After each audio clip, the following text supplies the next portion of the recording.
Hello friends, आप सभी लोगों का मेरे इस चैनल पे स्वागत है।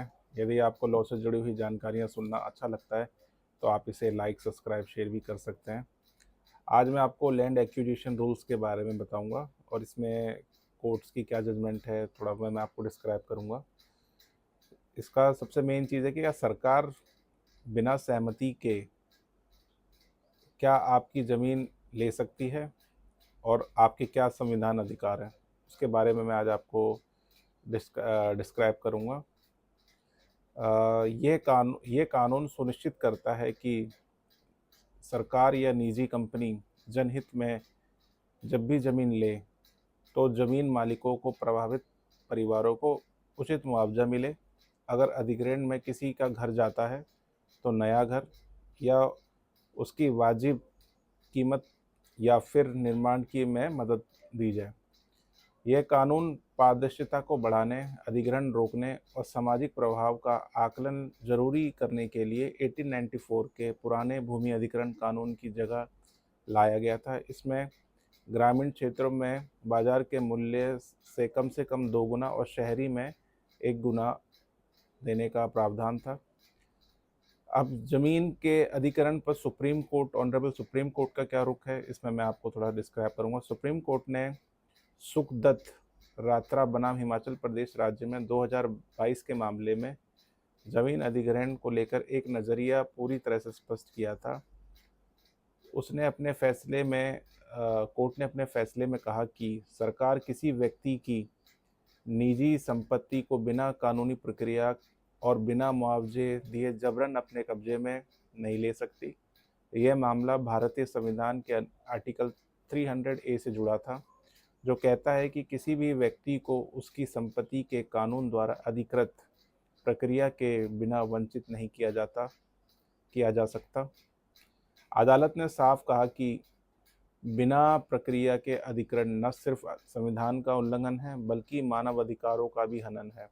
सुप्रीम कोर्ट ने दो टूक शब्दों में कहा कि सरकार को अगर किसी की भी जमीन लेनी है तो उसे भूमि अधिग्रहण की तय प्रक्रिया का पालन करना होगा और उचित मुआवजा देना अनिवार्य होगा। जमीन जमीन अधिग्रहण में सहमति लेना जरूरी है। जवाब इस बात पर निर्भर करता है कि जमीन किस काम के लिए ली जा रही है। LARR एक्ट 2013 के अनुसार कुछ मामलों में सहमति लेना जरूरी है, वहीं कुछ मामलों में सहमति के बिना भी जमीन ली जा सकती है। हालांकि दोनों ही हालत में मुआवजा और प्रभावित परिवारों को बसाने का इंतजाम करना होगा।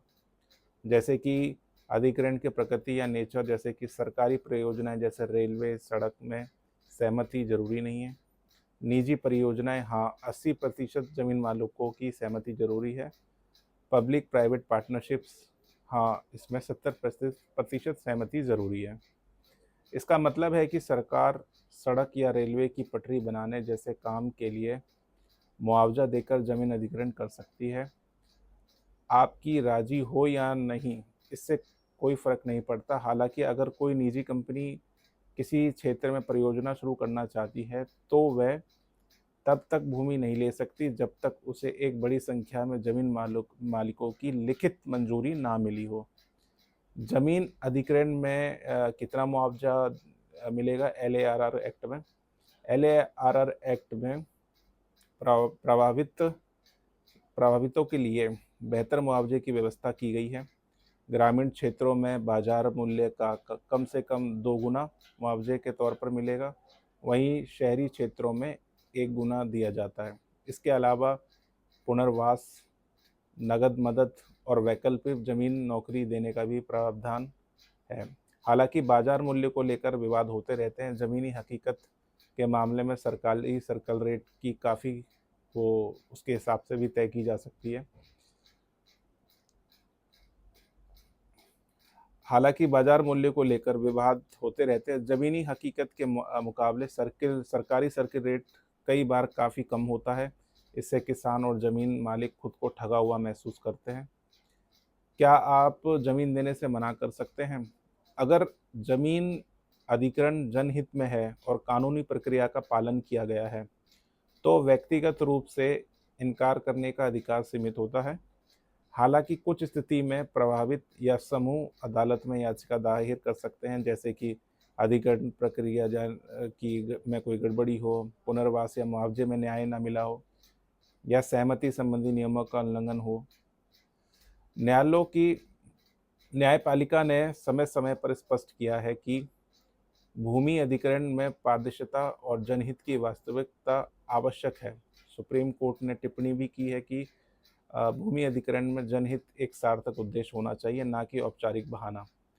अगर कुछ प्रमुख जमीन अधिग्रहण मामलों की बात करें तो सबसे चर्चित सिंगूर केस पश्चिम बंगाल रहा है। इसमें टाटा मोटर्स से ली गई भूमि को सुप्रीम कोर्ट ने अवैध करार देकर किसानों को लौटाने का आदेश दिया था। वहीं यमुना एक्सप्रेसवे उत्तर प्रदेश बनने के दौरान भी किसानों को कम मुआवजा मिलने और जमीन के बाद में निजी बिल्डरों को आवंटन होने पर विवाद हुआ था। हरियाणा और राजस्थान औद्योगिक क्षेत्रों में भी पुनर्वास और पारदर्शिता को लेकर काफ़ी लंबी कानूनी लड़ाइयाँ चली हैं।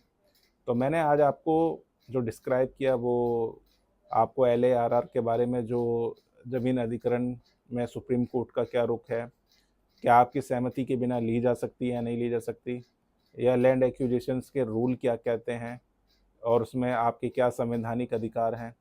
तो वो चीज़ मैंने आज आपको उसके बारे में डिस्क्राइब किया। आई होप आपको ये जानकारी सुनकर अच्छा लगा होगा, आपको चीज़ें समझ आई होंगी और आपने ज़्यादा से ज़्यादा इस चीज़ को समझा होगा। और ऐसी ही जानकारियों के लिए आप मेरे इस चैनल को लाइक कर सकते हैं, सब्सक्राइब कर सकते हैं, शेयर कर सकते हैं और लाइक कर सकते हैं, ताकि ज़्यादा से ज़्यादा लोगों को लॉ की जानकारियाँ पहुँचें, लोग लॉ की चीज़ें जानें। आई होप आपको ये जानकारी सुन के अच्छा लगा होगा। Thank you so much guys, thank you.